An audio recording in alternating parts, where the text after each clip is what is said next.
With the House of Representatives impeaching Vice President Sara Duterte, the ball is now on the court of the Senate. Let's check the situation there. Our Chari Abarca is reporting live from the Senate. Chari, what are the developments so far there regarding the Vice President's impeachment? Neil, from the House of Representatives, the articles of impeachment against Vice President Sara Duterte have reached the Senate. Senate Secretary Renato Bantug received the document from House Secretary General Reginald Velasco past 5 o'clock in the afternoon today here in the Senate. Right now, Neil, some senators are keeping their mouths shut regarding the recent development. But prior to transmittal, Senator Joel Villanueva already walked the media through the process on what would happen after the document was transmitted to the Senate. Being today is the last day of session in Congress, Villanueva said the verified impeachment complaint needs to be included in today's reference of business. He said it needs to be read in the plenary, then endorsed it to the right committee. Or otherwise, if it doesn't get endorsed in the plenary or no special sessions were announced, then it will be tackled once the Senate resumes its session in June. Earlier, Neil, senators were told by Senate President Cheese Escudero not to make any public comments in relation to the impeachment complaint against Vice President Sara Duterte, saying that the upper chamber stands ready to fulfill its mandate with integrity and impartiality should the case push through. Back to you, Neil. Chari, ngayon nga, sinasabi natin doon kanina, and you heard yung report ni Gab, no? Kumbaga yung bola ngayon nasa Senado na. Meron ba tayong timeline na tinitingnan ngayon kung kailan magsisimula itong impeachment trials laban kay VP Duterte? Gaano katagal itong magiging impeachment trials and so on?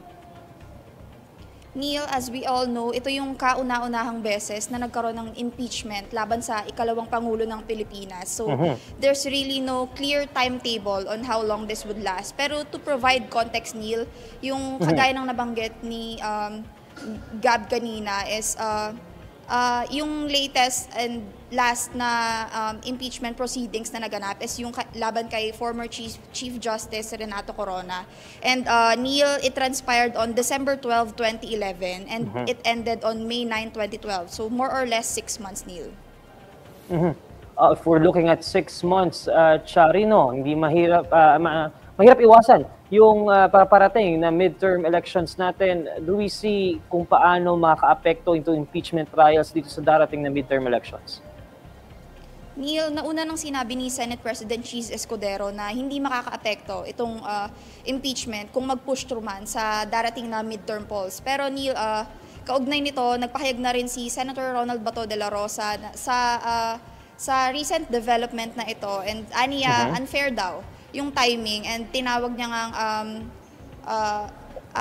unfair daw yung ginawa ng counterpart nila sa House of Representatives, and in his own terms, ang sinabi niya ay naging hostage daw ang 23 senador, kabilang na yung mga re-electionists, which is kasama siya, na magsisilbing jury sa nasabing impeachment. Kasi Neil, once na nag-start itong impeachment proceedings, hindi sila makakapagkampanya. And maaaring maapektuhan nun yung mga botong matatanggap nila sa darating na midterm polls. Chari, I understand na sa report mo, you mentioned that the senators were ordered by Senate President Cheese Escudero not to make any comments regarding the impeachment of Vice President Sara Duterte. No? But in your coverage so far of this impeachment, the push to impeach Vice President Duterte, ano sa tingin mo yung magiging movement dyan sa Senado pagdating sa issue na ito? Neil, tama ka, nagsabi na si Senate President Cheese Escudero na huwag magbigay ng any public comment regarding dito sa impeachment dahil tatayo nga silang jury once na mag-convene as court itong Senado.